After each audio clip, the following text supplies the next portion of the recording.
Oui, moi j'estime qu'on peut ne pas aimer l'imam Dicko, mais face à son niveau d'instruction, face à sa culture générale, on ne peut que lui tirer chapeau. Je pense que c'est un imam qui exprime ses convictions avec un rythme soutenu et tout ce qu'il dit vient aisément. Je trouve que c'est un monsieur qui a la tête sur les épaules.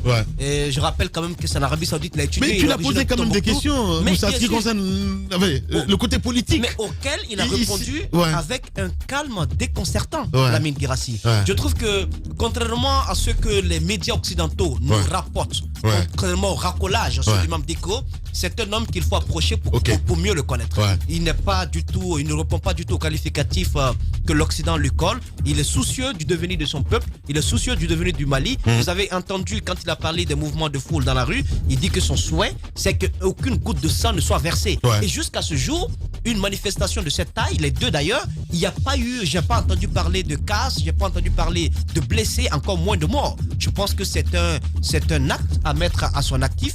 Et aussi, les politiques derrière lui sont en train d'apprendre de l'imam. Les politiques maliens sont en train d'apprendre de l'imam, sont en train d'apprendre à faire la politique autrement. Je pense que c'est un monsieur que Ibeka doit écouter. Il doit quand même comprendre que ça aurait été bien qu'il reçoive la délégation de la dernière marche. Ça aurait peut-être permis une certaine ouverture. Allez-y. Dans la vie, quand quelqu'un te frappe et puis il crie pas, je pense que il faut faire attention. Ce monsieur est un ouragan tranquille. Non, voyez comment il parle. Déjà tout calme. Calme olympien. Tout calme. Comme le dirait notre député. Quelles que soient les questions qui arrivent. Il parle d'Ibeka, qu'il veut chasser du pouvoir. Mais il dit je le respecte. C'est un président. Il faut le respecter. C'est le religieux qui vient avec son calme, avec la force de la tranquillité qui lui vient de sa foi et qui croit avec conviction, qui croit fermement que ce monsieur il va partir tout bonnement. Il a quand même participé à le fabriquer. Mais justement, Moussa l'a posé la question. Il ne faut pas le perdre de vue. Moussa lui a posé la question. Il a contribué à l'élire. Ça, c'est une réalité. Mais 2019 déjà, je pense que ça se sentait arriver. 2019 déjà, il se lève contre son premier ministre, le premier ministre d'Ibeka Boubèye, et il le fait partir. Alors, la gouvernance continue, les violences continuent au Mali. Le souci, c'est que finalement, ces gens qui observent la société malienne, qui prient pour elle, parce que c'est encore important de le dire, il faut que nos religieux l'entendent, parce qu'on a crié ici, ils n'ont pas compris. Ils ont écouté l'imam aujourd'hui, je pense que c'est une très belle leçon. Prier ne suffit pas. Agir aussi, c'est important. Je pense que l'imam, il l'a compris. Et c'est ce qui fait qu'il s'engage aujourd'hui dans cette démarche-là.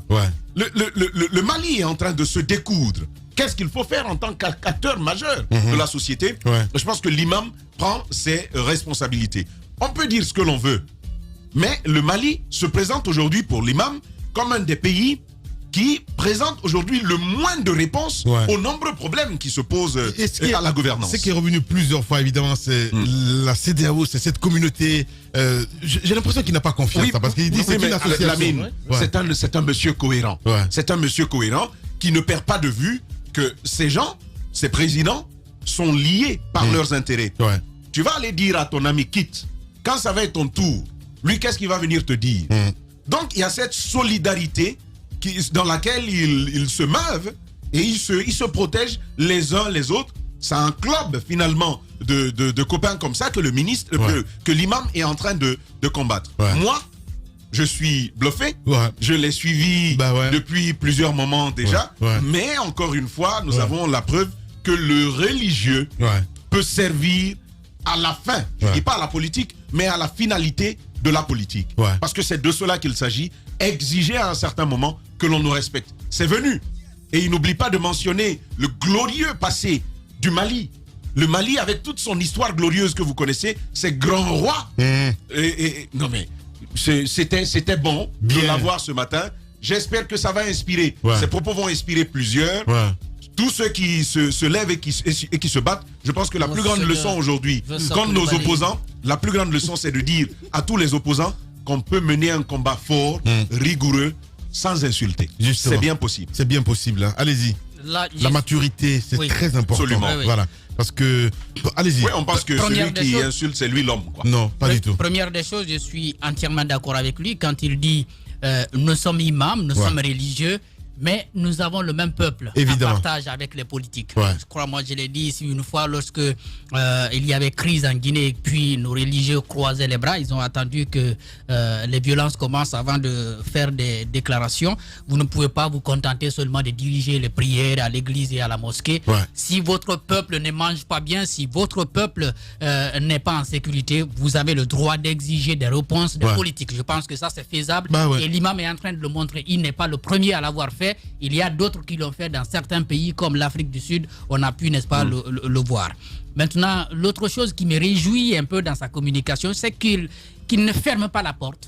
Parce qu'il est conscient que le fait de pousser le fait de pousser IBK à la porte n'est pas la solution. Là, il est conscient de cela. Il l'a dit. Et il l'a dit. Parce que c'est un saut dans l'inconnu. Il faut éviter un saut dans l'inconnu. Parce que si on le chasse maintenant, comme on a fait en 2012 avec ce coup d'État le plus idiot, comme on le qualifie, qui a fait partir ATT alors que lui-même il avait dit qu'il irait tranquillement, il n'allait pas renouveler son mandat, on risque d'avoir, n'est-ce pas, des soucis.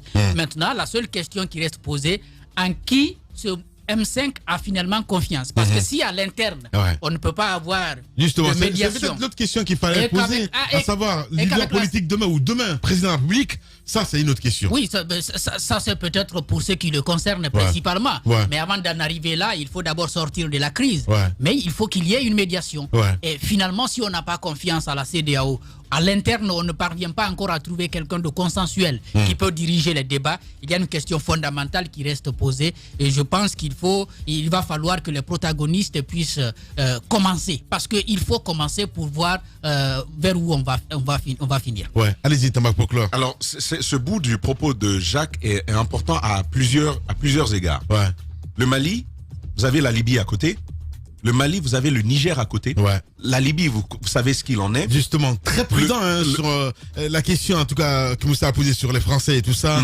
Ok. Donc vous voyez. Non, mais c'est ce que je dis justement. Moi, je veux en toucher un mot. D'accord. Donc, alors, vous avez donc la Libye à côté, une Libye totalement désarticulée. Dévastée. Oui, dévastée par l'après-Kadhafi. On sait pourquoi. Vous avez le Niger qui continue d'être en proie à des attaques récurrentes de Boko Haram, donc des attaques terroristes.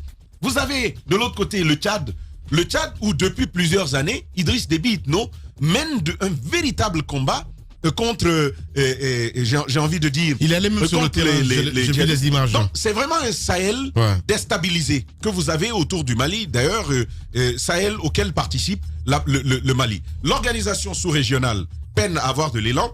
Et le Mali, avec plusieurs intérêts en jeu par ailleurs, des intérêts parfois antinomiques. Vous avez la France qui est obligée de protéger le Mali, pour préserver ses intérêts au Niger, par exemple. Il a parlé aussi avec l'uranium. Mais non, il y a beaucoup de monde, sincèrement. Il y a tout ça autour.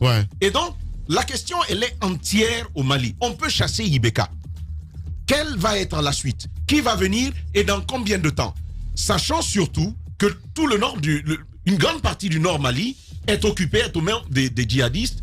La déstabilisation institutionnelle qui est encourue par le Mali est un véritable problème aujourd'hui et je pense que l'imam n'oublie pas cela et c'est ce qui fait que justement il faut aller en même temps en pensant au futur. La question côté Mali, moi j'ai envie aussi de la poser ici au FNDC. Oui, on veut tous que M. Alpha Condé il s'en aille, mais il faut que le peuple reste intelligent pour ne pas nous ramener à nos mêmes démons. Parce que ce que je vois de la classe politique là, on se connaît. On se connaît. Bien. Ça risque d'être pire après Alpha Condé. Bien. Allez-y, mon cher Moïse. Pour ceux qui ont suivi bien l'imam Diko, après un petit décryptage, je pense qu'ils peuvent en convenir avec moi que l'imam garde toujours son rejet de la France depuis des lustres. Ça n'a pas changé. Vous savez, au lendemain de l'attaque de l'hôtel Radisson Blu du côté du Mali, il a déclaré que les terroristes, les djihadistes, nous ont été envoyés par Dieu pour nous punir, entre autres de l'homosexualité qui commence à grandir au Mali et tout cela. Ensuite, décembre 2015, il va déclarer également que le djihadisme est une création des Occidentaux des Occidentaux soutenus par la France dans le seul but de recoloniser le Mali. Donc, c'est un imam qui reste quand même... Il y a la cohérence quand même. Non, je suis parfaitement d'accord parce qu'il a évoqué quelque chose qu'on n'a pas... Par rapport à la France n'a pas changé. Justement, parce que depuis l'arrestation, le kidnapping de Soumaïla, il n'y a pas eu de... Mais Lamine, regardez ce qu'il dit. C'est vrai. Il n'y a pas eu de demande de rançon, c'est bizarre. En même temps, dans ses dernières paroles, vous sentez qu'il a une petite idée de ceux qui détiennent Soumaïla Cissé.